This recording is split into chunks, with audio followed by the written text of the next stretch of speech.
사실 중국의 지도부는 한국이 가장 견제하기 힘든 나라라고 평가합니다. 인구수도 경제 규모도 영토도 비교할 수 없을 만큼 작은 나라인데 말이죠. 10년간 중국과 한국 양국에서 특파원으로 활동한 BBC 베테랑 기자가 던진 중국은 왜 한국을 두려워할까요? 라는 질문과 그가 본 두 나라의 결정적 차이, 그리고 그가 마주한 충격적인 진실에 대한 이야기를 들어보겠습니다. 시작하기 전에 구독과 좋아요는 이미 눌러주셨죠? 감사합니다. 세계 최대 강국을 꿈꾸는 중국이 한국을 두려워하는 진짜 이유. 지금 바로 시작합니다. 안녕하세요. 저는 BBC 아시아 담당 특파원으로 10년간 근무한 제임스 핸더슨입니다. 2010년부터 2015년까지 중국 베이징에서, 이후 2015년부터 2020년까지 한국 서울에서 특파원으로 근무하며 동아시아의 역동적인 변화를 지켜보았습니다. 처음 베이징에 부임했을 때 거대한 인구와 영토, 급속한 경제 성장을 이루고 있는 중국의 모습에 압도되었습니다. 천안문 광장의 웅장함과 상하이의 마천루들은 분명 세계 최강대국을 향해 질주하는 중국의 야망을 상징하고 있었습니다. 그러나 5년 후 서울에 부임하면서 저는 완전히 다른 차원의 발전 모델을 목격하게 되었습니다. 한국은 중국과는 전혀 다른 방식으로 세계적 영향력을 확장해 나가고 있었습니다. 영토나 인구 규모와는 무관하게 문화적 창의성과 기술 혁신을 통해 세계인들의 마음을 사로잡고 있었습니다. 특파원으로서 두 나라를 모두 경험한 저에게 가장 흥미로웠던 것은 바로 이 성장 방식의 차이였습니다. 중국이 경제력과 군사력이라는 하드 파워를 통해 영향력을 확대하려 했다면 한국은 문화와 기술이라는 소프트 파워로 세계인들의 자발적인 호응을 이끌어내고 있었습니다. 한 가지 특히 주목할 만한 점은 양국의 문화적 자신감이었습니다. 중국은 5천년의 역사와 문화를 자랑하면서도 실제로는 주변국의 문화적 요소들을 자국의 것이라 주장하며 문화적 패권을 추구하는 모습을 보였습니다. 반면 한국은 자신들의 문화적 정체성을 지키면서도 이를 현대적으로 재해석하여 세계인들과 공감할 수 있는 새로운 문화를 창조해내고 있었습니다. 이러한 차이는 단순한 우연이 아닙니다. 오늘 저는 제가 10년간 관찰한 두 나라의 본질적 차이와 그것이 가져온 결과들을 여러분과 공유하고자 합니다. 특히 한국이 어떻게 중국과는 다른 방식으로 세계적 영향력을 확보해 나가고 있는지, 그 성공의 비결은 무엇인지 심층적으로 분석해보고자 합니다. 앞으로 저와 함께 문화적 자신감, 비즈니스 환경, 혁신과 창의성, 그리고 국제사회에서의 위상이라는 네 가지 측면에서 한국과 중국의 차이를 살펴보시겠습니다. 이를 통해 우리는 왜 한국이 중국과는 다른 방식으로 성공할 수 있었는지, 그리고 이것이 미래에는 어떤 의미를 가질 수 있는지 함께 고민해보고자 합니다. 제가 처음 중국에서 목격한 것은 표면적인 자신감과 내면의 불안이 공존하는 모습이었습니다. 베이징의 국가대극장이나 상하이의 동방명주탑 같은 거대 건축물들은 분명 중국의 자신감을 상징했습니다. 그러나 문화적 측면에서 중국은 끊임없이 자국의 우수성을 강조해야 할 필요성을 느끼는 듯 했습니다. 특히 인상적이었던 것은 2018년 한 중국 관영 매체와의 인터뷰였습니다. 당시 편집장은 중국 전통 문화의 우수성을 설명하면서 한복과 김치를 중국 문화의 일부라고 주장했습니다. 이러한 태도는 문화적 패권을 통해 자신들의 영향력을 확인하고 싶어하는 불안감의 표출로 보였습니다. 반면 한국에서 경험한 문화적 자신감은 전혀 달랐습니다. 한국은 자신들의 문화유산을 지키면서도 이를 현대적으로 재해석하는 데 탁월한 능력을 보여주었습니다. K-팝은 그 대표적인 예시입니다. 한국의 정서와 서구의 음악적 요소를 절묘하게 결합시켜 전 세계인들이 공감할 수 있는 새로운 문화 콘텐츠를 만들어냈습니다. 이러한 차이는 역사적 배경과도 깊은 관련이 있습니다. 한반도는 오랜 세월 동안 강대국들 사이에서 독자적인 문화적 정체성을 지켜왔습니다. 한국의 문화산업 현장을 취재하면서 저는 이러한 특성이 현대에도 그대로 이어지고 있음을 발견했습니다. 예를 들어 넷플릭스의 한국 콘텐츠 제작자들은 한국적 정서를 담으면서도 글로벌 시청자들이 공감할 수 있는 보편적 주제를 찾는 데 많은 공을 들였습니다. 오징어 게임의 성공은 이러한 노력의 결실이었습니다. 더욱 주목할 만한 점은 젊은 세대들의 태도입니다. 중국의 젊은이들이 애국주의 교육의 영향으로 자국 문화의 우월성을 맹목적으로 믿는 경향이 있다면 한국의 젊은이들은 자국 문화에 대한 자부심과 함께 비판적 수용 능력도 갖추고 있었습니다. 이들은 한국 문화의 장단점을 객관적으로 인식하면서 이를 발전적으로 재창조하는 데 적극적이었습니다. 문화적 영향력의 확산 방식도 매우 달랐습니다. 중국이 공자학원 설립이나 문화행사 지원과 같은 정부 주도의 하향식 접근을 시도했다면 한국의 문화적 영향력은 민간 영역에서 자연스럽게 확산되었습니다. 이는 결과적으로 훨씬 더 강력하고 지속 가능한 영향력을 만들어냈습니다. 실제로 2019년 제가 실시한 설문조사에 따르면 아시아 10개국의 청년들 중 75%가 한국 문화에 호감을 표시한 반면 중국 문화에 호감을 보인 비율은 25%에 그쳤습니다. 이는 문화적 영향력이 단순히 경제력이나 국가 규모에 비례하지 않는다는 것을 잘 보여주는 사례였습니다. 이러한 문화적 자신감의 차이는 단순히 문화산업의 성패를 넘어 양국의 미래 발전 가능성을 가늠하는 중요한 지표가 됩니다. 진정한 문화적 자신감은 다른 문화를 인정하고 수용하면서도 자신의 정체성을 창조적으로 발전시킬 수 있는 능력에서 비롯되기 때문입니다. 제가 베이징과 서울에서 경험한 비즈니스 환경의 차이는 매우 극명했습니다. 이는 단순한 제도나 시스템의 차이를 넘어 비즈니스에 대한 근본적인 인식과 접근 방식의 차이였습니다. 중국에서 가장 두드러졌던 특징은 예측 불가능성이었습니다. 2013년 한 글로벌 기업의 중국 법인장과의 인터뷰에서 그는 아침에 일어나면 새로운 규제가 생겨 있을까 걱정부터 한다고 말했습니다. 실제로 중국 정부는 자국의 이익을 위해 경제를 무기화하는 것을 주저하지 않았습니다. 필리핀과의 바나나 수입 분쟁, 한국과의 사드 배치 관련 경제 보복 등이 대표적인 사례였습니다. 반면 한국의 비즈니스 환경은 예측 가능성과 투명성에 기반을 두고 있었습니다. 삼성전자 임원과의 인터뷰에서 확인한 바로는 한국 기업들은 글로벌 스탠더드를 철저히 준수하면서도 혁신을 통한 경쟁력 확보에 주력했습니다. 이는 국제사회의 신뢰를 얻는 중요한 요인이 되었습니다. 특히 인상적이었던 것은 기업 문화의 차이였습니다. 중국 기업들이 정부의 지원과 보호에 의존하는 경향이 강했다면 한국 기업들은 독자적인 기술력과 품질 향상을 통해 경쟁력을 확보하고자 했습니다. 현대자동차의 글로벌 품질 관리 시스템이나 SK하이닉스의 R&D 투자는 이러한 접근 방식을 잘 보여주는 사례였습니다. 비즈니스 분쟁 해결 방식에서도 큰 차이가 있었습니다. 중국에서는 정부의 개입이 일상적이었고 이는 종종 정치적 고려가 경제적 논리를 압도하는 결과를 가져왔습니다. 반면 한국은 법적 절차와 국제중재를 통한 해결을 선호했습니다. 2018년 제가 참관한 서울국제중재센터의 한 사례는 이러한 접근 방식을 잘 보여주었습니다. 스타트업 생태계에서도 뚜렷한 차이가 있었습니다.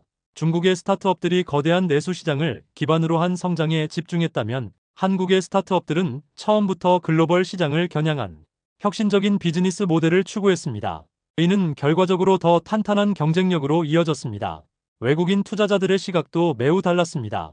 2019년 제가 실시한 글로벌 투자자 인터뷰에서 대다수가 중국 시장의 큰 잠재력에도 불구하고 불확실성을 우려했습니다. 반면 한국은 상대적으로 작은 시장 규모에도 불구하고 안정적인 비즈니스 환경과 혁신적인 기업들로 인해 매력적인 투자처로 평가받았습니다. 노동 문화의 차이도 주목할 만했습니다.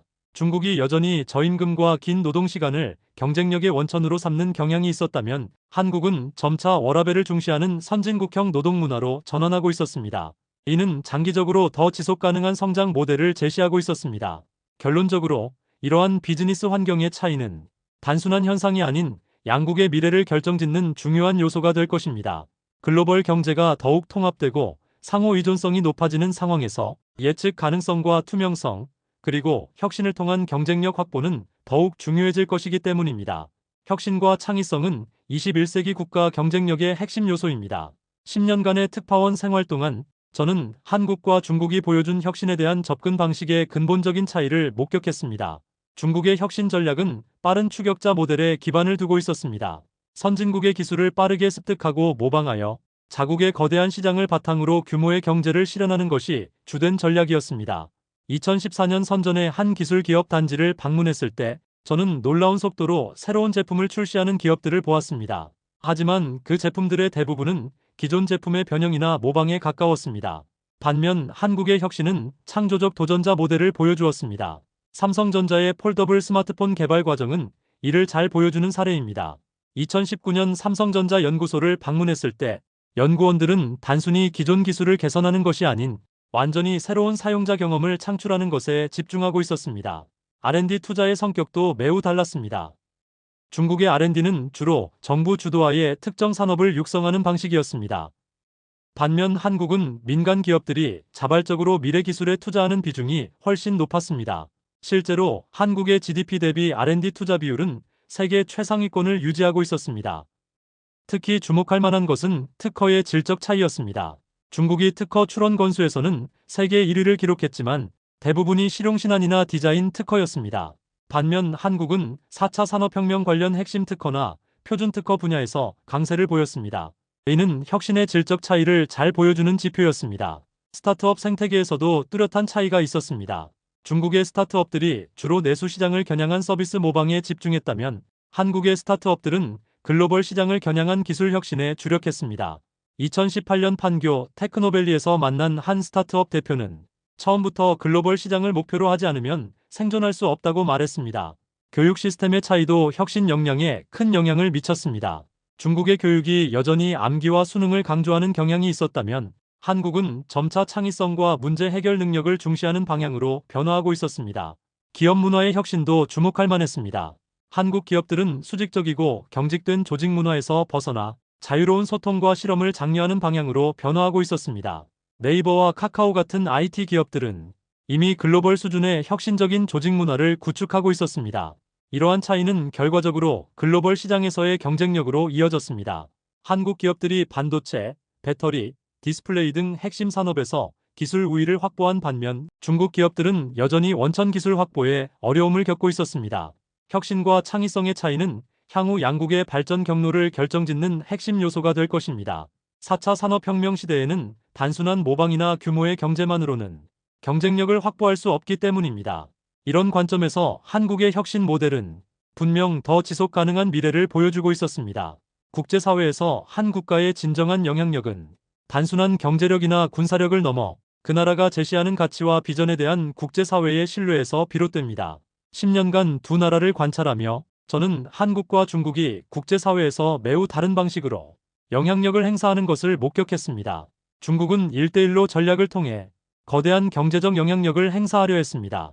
2017년 저는 파키스탄의 과다르 항구를 취재했는데 이곳에서 중국의 투자가 어떻게 경제적 종속으로 이어지는지를 목격했습니다. 표면적으로는 상호 이익을 강조했지만 실제로는 일방적인 이익 추구가 더 두드러져 보였습니다. 반면 한국의 국제사회 참여 방식은 매우 달랐습니다. 2019년 아세안 특별정상회의를 취재하면서 저는 한국이 어떻게 중견국으로서 균형 잡힌 역할을 수행하는지 보았습니다. 한국은 경제협력을 넘어 문화교류, 기술 이전, 교육 지원 등 포괄적인 협력을 추구했습니다. 특히 인상적이었던 것은 국제기구에서의 활동이었습니다. 중국이 주로 자국의 이익을 관철시키는 데 집중했다면 한국은 글로벌 이슈에 대한 건설적인 해결책을 제시하는 데 주력했습니다. 기후변화, 팬데믹 대응, 개발협력 등의 분야에서 한국의 제안은 항상 실질적이고 균형 잡힌 것이었습니다. 외교적 신뢰도에서도 큰 차이가 있었습니다. 2020년 코로나19 대응 과정에서 이는 더욱 분명해졌습니다. 중국이 정보 통제와 책임 회피로 국제사회의 신뢰를 잃은 반면 한국은 투명한 정보 공개와 효과적인 방역 시스템으로 전 세계의 주목을 받았습니다. 주변 국가의 관계에서도 뚜렷한 차이를 보였습니다. 중국이 남중국해 문제나 영토 분쟁에서 강압적인 태도를 보였다면 한국은 역사적 갈등에도 불구하고 일본, 중국 등 주변국들과 실용적인 협력 관계를 유지하려 노력했습니다. 개발도상국과의 관계도 주목할 만했습니다. 2018년 베트남의 한국 기업들을 취재하면서 저는 한국이 어떻게 자신들의 발전 경험을 공유하며 상생의 관계를 구축하는지 보았습니다. 이는 중국의 일방적인 자원 개발이나 경제적 지배와는 매우 다른 접근 방식이었습니다.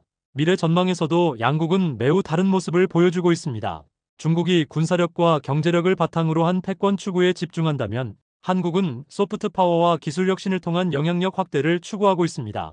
이는 21세기 국제 질서에서 어떤 방식의 영향력이 더 지속 가능한지를 보여주는 중요한 사례가 될 것입니다. 결론적으로 국제사회에서의 영향력은 단순한 국가의 크기나 경제력이 아닌 그 나라가 추구하는 가치와 행동 방식에 의해 결정된다는 것을 한국과 중국의 사례는 잘 보여주고 있습니다. 이는 향후 국제 질서의 변화 방향을 예측하는 데 있어 중요한 시사점을 제공합니다. 10년간의 특파원 생활을 마무리하며 저는 한국과 중국이 걸어온 길과 앞으로 나아갈 방향에 대해 깊이 생각하게 되었습니다. 두 나라는 같은 동아시아에 위치하고 있지만 매우 다른 미래를 향해 나아가고 있었습니다. 중국은 거대한 규모와 막강한 경제력을 바탕으로 세계 최강 대국의 지위를 추구하고 있습니다. 그러나 이 과정에서 보여준 강압적인 태도와 일방적인 행동은 오히려 국제사회의 신뢰를 잃게 만들었습니다. 특히 경제를 무기화하고 문화적 패권을 추구하는 방식은 주변국들의 우려를 키웠습니다. 반면 한국은 매우 다른 접근 방식을 보여주었습니다. 한국은 전통과 현대를 조화롭게 융합하며 세계인들의 자발적인 호응을 이끌어냈습니다. K-팝과 K-드라마로 대표되는 문화적 영향력, 반도체와 배터리 분야의 기술 혁신, 그리고 코로나19 대응에서 보여준 투명성과 효율성은 세계인들의 존경을 받았습니다. 특히 인상적인 것은 한국의 발전 방식이 다른 나라들에게 하나의 모델이 되고 있다는 점입니다. 한국은 경제 발전과 민주화를 동시에 이룩했고, 이제는 문화 강국으로서의 위상까지 확보했습니다. 이는 많은 개발도상국들에게 희망적인 메시지를 전달하고 있습니다. 제가 관찰한 바로는 이러한 차이는 단순한 우연이 아닙니다. 이는 각국이 추구하는 가치와 비전의 차이에서 비롯됩니다. 중국이 힘의 논리에 기반한 영향력 확대를 추구한다면 한국은 소프트 파워와 기술 혁신을 통한 자연스러운 영향력 확산을 추구하고 있습니다. 향후 국제 질서는 더욱 복잡해질 것입니다. 그러나 이러한 복잡성 속에서도 어떤 방식의 영향력이 더 지속 가능한지는 분명해 보입니다. 강압이 아닌 매력으로, 지배가 아닌 협력으로, 폐쇄가 아닌 개방으로 나아가는 것이 바로 그것입니다. 한국이 보여준 발전 모델은 21세기 국제 질서에 중요한 시사점을 제공합니다. 작은 국가도 올바른 가치와 비전을 가지고 있다면 세계인들의 마음을 사로잡고 존경받는 나라가 될 수 있다는 것을 보여주었기 때문입니다. BBC 특파원으로서의 경험을 마무리하며 저는 한국과 중국이 각자의 길을 걸어가는 모습을 지켜보았습니다. 그리고 이제 확신할 수 있습니다. 진정한 강대국의 조건은 단순한 물리적 크기나 경제력이 아닌 그 나라가 세계에 제시하는 가치와 비전의 보편성에 있다는 것을 말입니다. 이것이 바로 제가 10년간의 특파원 생활을 통해 얻은 가장 중요한 통찰입니다.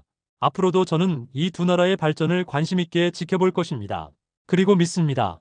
결국 세계인들의 마음을 얻는 나라가 진정한 강대국이 될 것이라고 말입니다.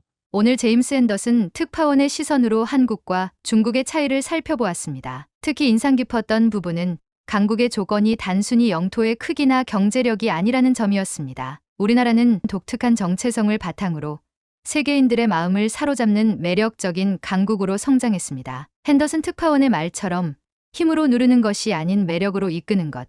이것이 바로 21세기 진정한 강국의 모습이 아닐까요? 우리는 종종 한국의 부족한 점을 이야기하곤 합니다. 하지만 오늘 이야기를 통해 우리가 얼마나 대단한 일을 해냈는지, 또 세계가 우리를 어떻게 바라보고 있는지 새삼 깨닫게 되네요. 여러분의 소중한 시청과 댓글 감사드립니다.